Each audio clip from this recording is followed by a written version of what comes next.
often wonder why I'm here. What's my purpose? I think that's something that all of us think about on a day-to-day basis. It's crazy to think that in 7 months, I'll be leaving town and going to school, starting the new chapter in my life. I wonder if what I'm going to study and major in is part of God's plan. But I'm sure if it's not, He will let me know right away. You see, we try to plan out our whole life. And for as long as I can remember, I've always had my life the way I wanted it. But then, as soon as I think I have it all straightened out, something comes along to mess it all up. I want to show you something. This is a rope. Now I need you to imagine that this rope goes on forever.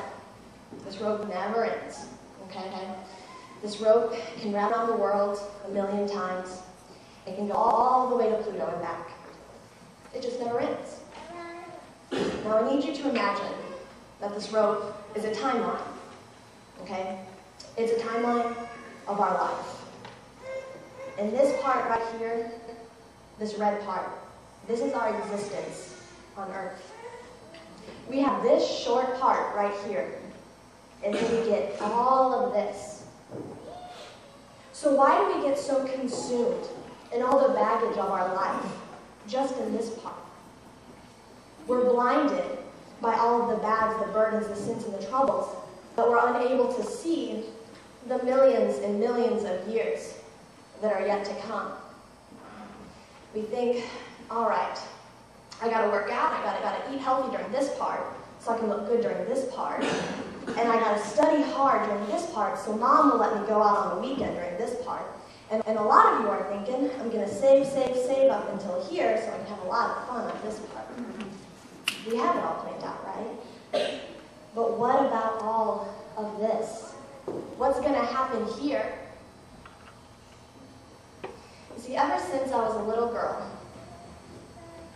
I've had a security object, and this was my blanket. I took this thing with me everywhere. There's not one childhood memory that I have that doesn't involve this. If you look at it closely, you can see all the patches from where my mom and my grandma had to sew it up because it got worn out. But it went with me everywhere, and it always kept me safe. When I was 2 years old,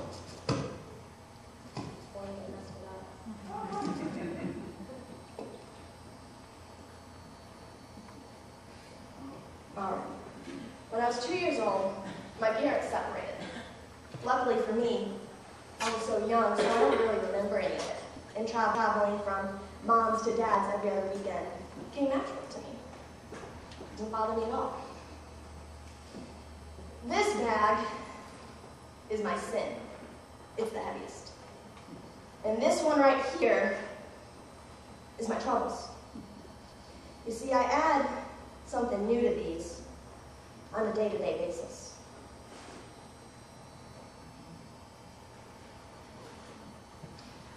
When I entered junior high, sports became a very big part of my life. And I thought I was separating my time between the wants and the necessities. But it's obvious now that I wasn't. You know, practices and games take up a lot of time, and prayer and devotions got pushed aside quite frequently. Even today at 18, I'm constantly on the go between dance practices or mock trial practices or soccer workouts that I don't set aside the amount of time that I know I should. I'm constantly reminded from my parents and from my grandparents that school, though, is my #1 job, unfortunately. So I have to study hard and make those good grades that get me the good student discount so I can get a discount on my car insurance.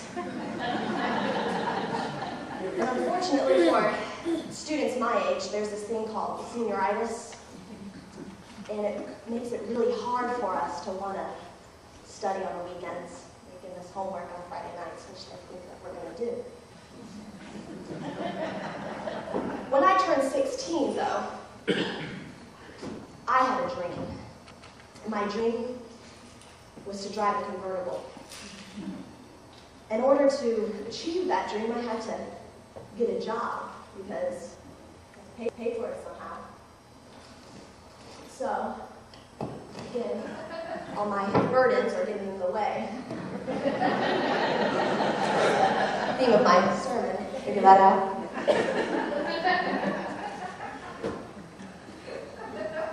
All right. So, in order to get my little blue Chrysler convertible that you'll see out there, I worked as a lifeguard this summer, and I'm also a waitress at Mama Antonia's. And I work every Sunday afternoon or Sunday night, so feel free to dine in and give me a gracious tip that I can actually find. So, here goes the apron, stained by bleach and smells like garlic.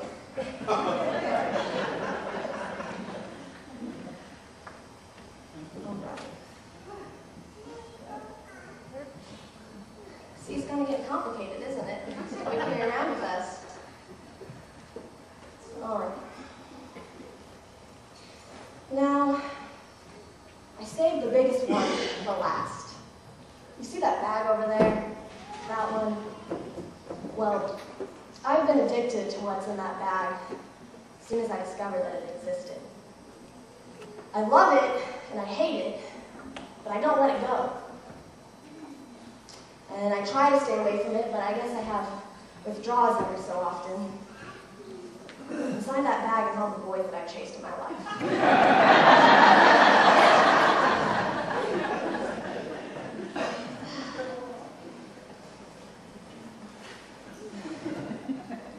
Now, balancing all these bags is hard. You know, my sin is constantly getting heavier and heavier. And my troubles, they're continuing to weigh down too.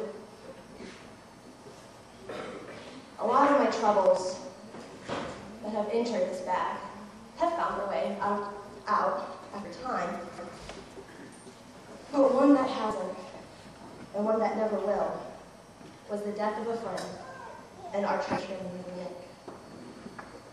And you see, after that happened, I was angry at God, thinking, how could you do that? You know? It's not fair. It's not right.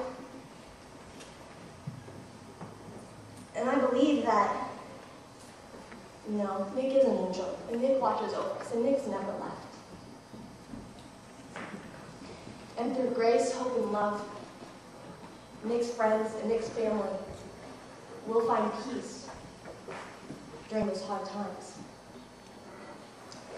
You see, when we have a trouble that's weighing us down, sometimes we just grab onto it and we hold on to it like it's going to solve something for us. We know we have no control over it, but we grab onto it.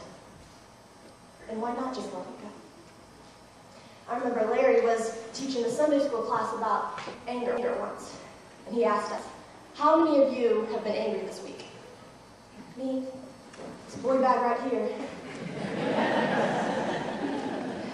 And after he, was talking about anger and just letting things go, he said, so, are you ready to let it go? I don't think so. You know what he did? You know what he said? I don't remember what he said to me. But we don't let things go. We hold on to it. There's a prayer on my nightstand that says, Lord, grant me the serenity to accept the things I cannot change, the courage to change the things I can, and the wisdom to know the difference. You see, that prayer is very important, and I didn't understand it until recently, because it gives us all three aspects that we need. We need courage and bravery to take on the things that we're able to conquer that may not be easy. We need the Lord to step in and say, no, I've got this one. You need to just, trust me. This one's on me.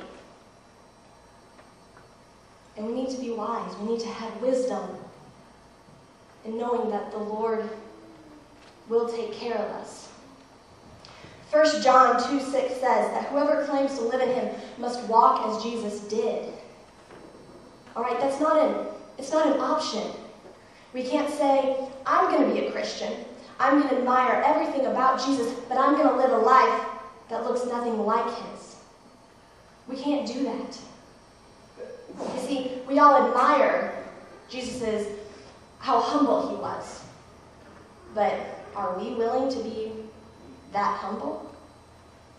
We all think it's extremely beautiful that the Son of God got down on his knees and washed the feet of his disciples. But are we willing to give that kind of servanthood to others? We're thankful that he was spat on and that he was abused. But we would never, ever let that happen to us. You see, we love him. We sing songs of faith and joy because he loved us enough to suffer while he was down here.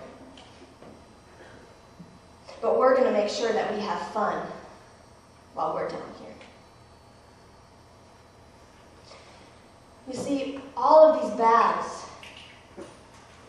are weighing us down, are getting in the way of our ability to see that other side of the rope. This is why we're so caught up in our lives, and why it's so hard for us to see past, these 100 years that we have here. We need to get rid of these. We need to start asking for forgiveness for our sins so we can finally breathe the breath of life.